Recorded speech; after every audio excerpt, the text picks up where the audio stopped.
behind my desk, but my hands were shaking. Around 2000, I noticed he wasn't sitting in the lounge anymore. My stomach dropped right away because I didn't see him in the lobby at all. I scanned the area, and then I spotted him standing at the end of the hallway by the bathrooms, half hidden in the dark. He was just standing still. I kept glancing up at him, pretending to be on the computer. He stood there for a while, and then slowly walked back and sat in the lounge again like nothing happened. I called my manager at home and explained what was going on. She sounded tired and told me to just keep an eye on him and call the police if he did anything threatening. I remember hanging up and thinking that it already felt threatening, but I didn't know what else to do. I checked the security cameras after that. I saw him on the first floor hallway camera. He walked all the way down the hall, stopped at the end, stood there for several minutes, then walked back. Later he went into the stairwell and stayed in there for about 10 minutes. I don't know what he was doing in there. Every time I looked up from the computer, he was somewhere else, near the vending machines, or by the elevators. Once just standing near the corner of the lobby where the light didn't hit well. He was always staring. By 3003, I couldn't take it anymore, so I called the non-emergency police line and explained that there was a man in the hotel who I didn't think was a guest. They said they'd send someone. While I was waiting, I noticed he moved again, this time closer to the desk. He was standing maybe 15 feet away, just watching me. He didn't blink much, and he definitely didn't speak. He just stared like he had a staring problem. I pretended to type something on the computer, but I was so scared I could hardly breathe. At around 30:50, the buzzer went off, and I thought maybe it was the cops already, but it was just another guest coming back late. I let him in quickly, and the man turned his head and watched the guest walk past. I noticed his eyes follow him the whole way across the lobby. That scared me even more, because it was like he was studying him. A few minutes later, the man disappeared again. I checked the cameras and saw him standing outside one of the guest room doors on the first floor, like he was literally just standing there. So that's when I called actual 911. I told them he was outside a guest's room, and I didn't know what he was trying to do. They said officers were on the way. I kept my eyes glued on the camera feed, and he just stood at the door for about 3 minutes, then slowly walked back to the lobby. When he came back, he walked right up to the desk this time, and leaned over the counter. He looked at me and asked if there was any food. His voice was so low, it was disturbing. I told him there were vending machines on the corner. He gave a small smile, then walked away. I just sat there staring at the clock, begging the cops to get there. Finally, around 4110, 2 officers showed up.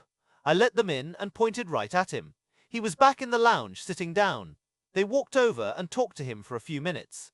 They asked for his ID and asked him questions I couldn't hear. Then they walked him out. One of the officers came back and explained that the guy wasn't a guest at all. The credit card he gave me was stolen, and he had no bags or reservation. He had just been pretending so we could get access to the building. They charged him with trespassing and the stolen card. After they left, I sat there shaking until my shift was over. Every time I looked at the cameras, I expected to see him again.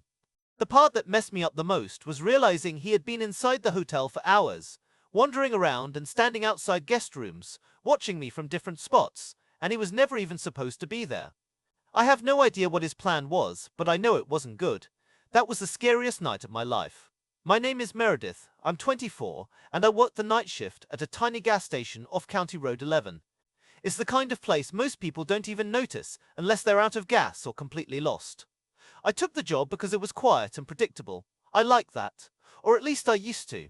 It started on a Thursday night around 1000 AM. The air outside was wet and still, and the hum of the overhead lights had been getting under my skin all shift.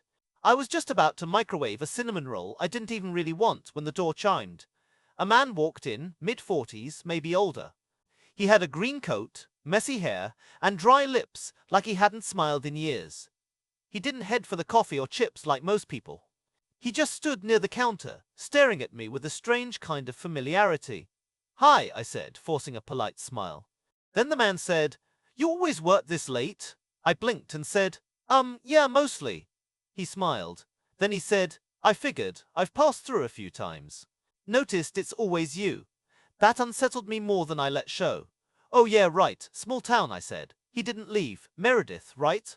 I froze. I wasn't wearing a name tag. I was about to ask him how he knew, but he followed it with saying that I have nice handwriting, and he motioned to the whiteboard where I had written, "Cinnamon coffee is back." Most people dot their I's like circles. You use little slashes. It's very specific, thoughtful. I didn't respond. He didn't buy anything, just stood there for another minute, watching me like he was studying my reactions. Then he finally nodded. "I'm Paul," he said. "Just curious, that's all." And then he walked out into the fog. After that, he started showing up randomly. Not every night. Not enough to scream stalker out loud, but often enough that I stopped assuming it was a coincidence. Sometimes he'd come inside. Sometimes he'd just sit in his car near the edge of the lot with his headlights off. One night, I tried to ignore him. He came in, bought a bottle of water, and lingered like always. "You're quieter tonight," he said. "Long shift," I muttered.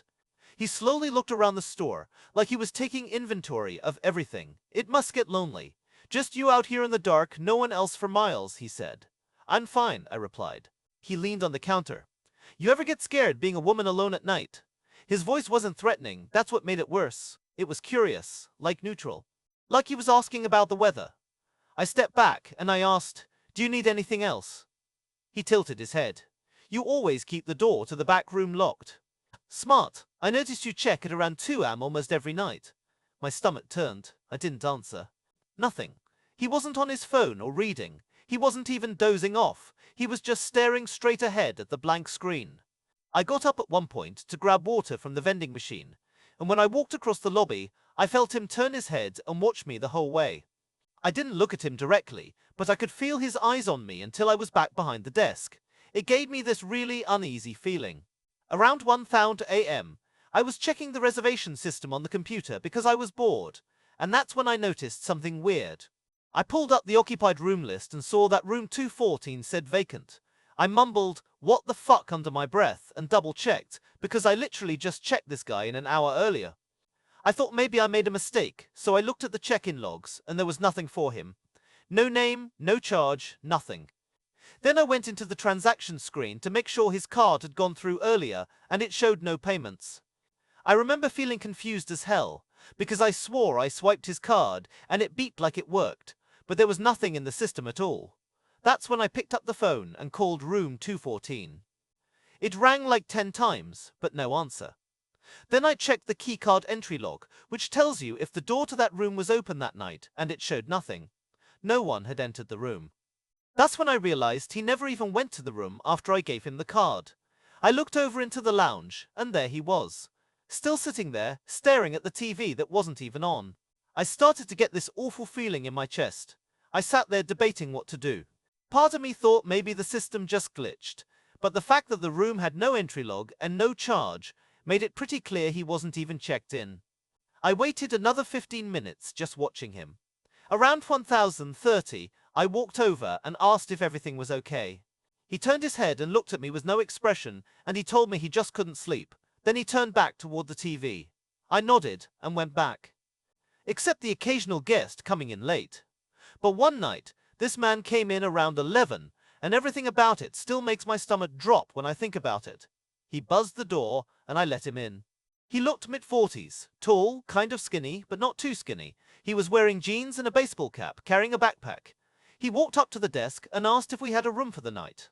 I told him yes, and gave him the price, and he nodded and pulled out a card. I swiped it, it went through, and I gave him a key card for room 214 on the second floor. I remember he looked at me for a second too long before he left. He had this kind of blank expression, and his eyes stayed on me for maybe 3 or 4 seconds after I handed him the key. Then he turned and walked off toward the elevator. Nothing about it screamed dangerous right away, but it was enough to make me notice him. After that, I sat back in the chair and played on my phone for a while. Around midnight, I looked up and he was back in the lobby. He didn't come to the desk, he just walked past me and sat down in the lounge area with the couches. The TV wasn't on, but he just sat down facing it. I figured maybe he couldn't sleep or something. Some guests hang out in the lobby sometimes, so I didn't think too much of it. But then, after half an hour, I realized he was literally just sitting there doing. Filled on weeknights. I worked from 10 p.m. to 6 a.m. It was usually really boring and quiet, which was fine with me. I would just sit behind the desk, do some paperwork, sometimes check the cameras, sometimes watch YouTube on my phone if it was really dead. The lobby wasn't big, just the desk and some couches off to the side with the TV, and then some vending machines in the corner. Behind the desk was a little office where I had a computer and a chair and a glass window, so I could see the lobby while I sat in there. At night, the front doors locked automatically, so guests had to buzz in, and I would press a button to let them through. Usually nothing happened after midnight. And I don't know what the guy's plan was or what he was trying to do. And it honestly makes me feel sick when I remember just how long he was there, and that I didn't even realize he wasn't supposed to be there.